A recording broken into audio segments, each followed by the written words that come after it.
We just studied the Sutram 2418 Avyayi Bhavascha, which assigns a neuter gender to a Avyayi Bhavaha compound. At that time we mentioned that the purpose of that Sutram 2418 is to facilitate the application of the Sutram 1247 Rasvo Napumsake Pratipadikasya. So now let us take a look at this Sutram 1247 Rasvo Napumsake Pratipadikasya. Very straightforward, self-explanatory sutram. The vritti says klibe pradipadikasya jantasya rasvasyat, meaning that in the neuter gender, the ending vowel, if any, of a pradipadikam is shortened, which means that a long vowel is replaced by its short counterpart.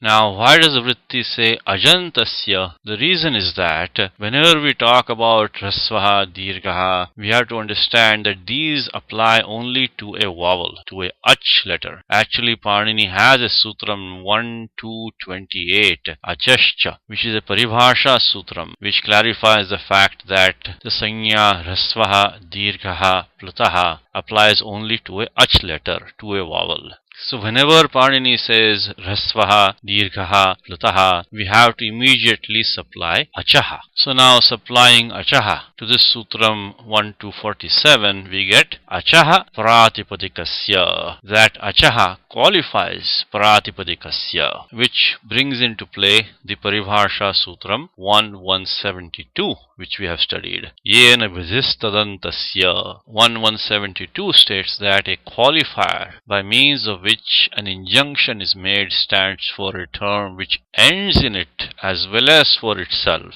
In our present situation, achaha means ajantasya, a pradipadikam ending in a ach letter. So that's how the vritti says pradipadikasya ajantasya rasvasyat. And of course, if the pradipadikam does not end in a vowel, if it ends in a consonant, a hal letter, then obviously this sutram 1247 does not apply to that pratipadikam.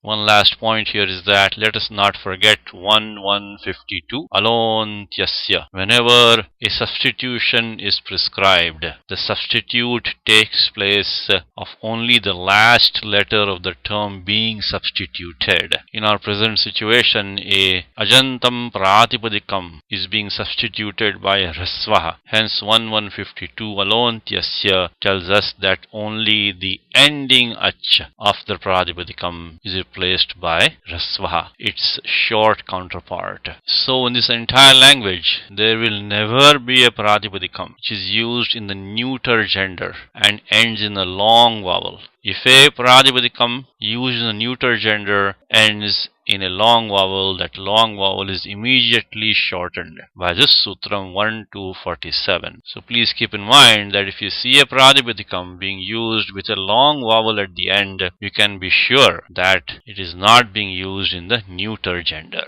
To see the application of this sutram, let us wait till we study 216. At that time we will see the example nirmakshikam, meaning makshikanam bhavaha nirmakshikam. When we go through the steps, we will see that we get the form nirmakshika, at which point we apply this sutram 1247 raso napumsake pradipadikasya along with the paribhasha sutram alontyasya to get the pradipadikam nirmakshika. So the ending vowel of nirmakshika is shortened because we know that as per 2418 avyayi bhavascha, a avyayi bhavaha compound is neuter in gender.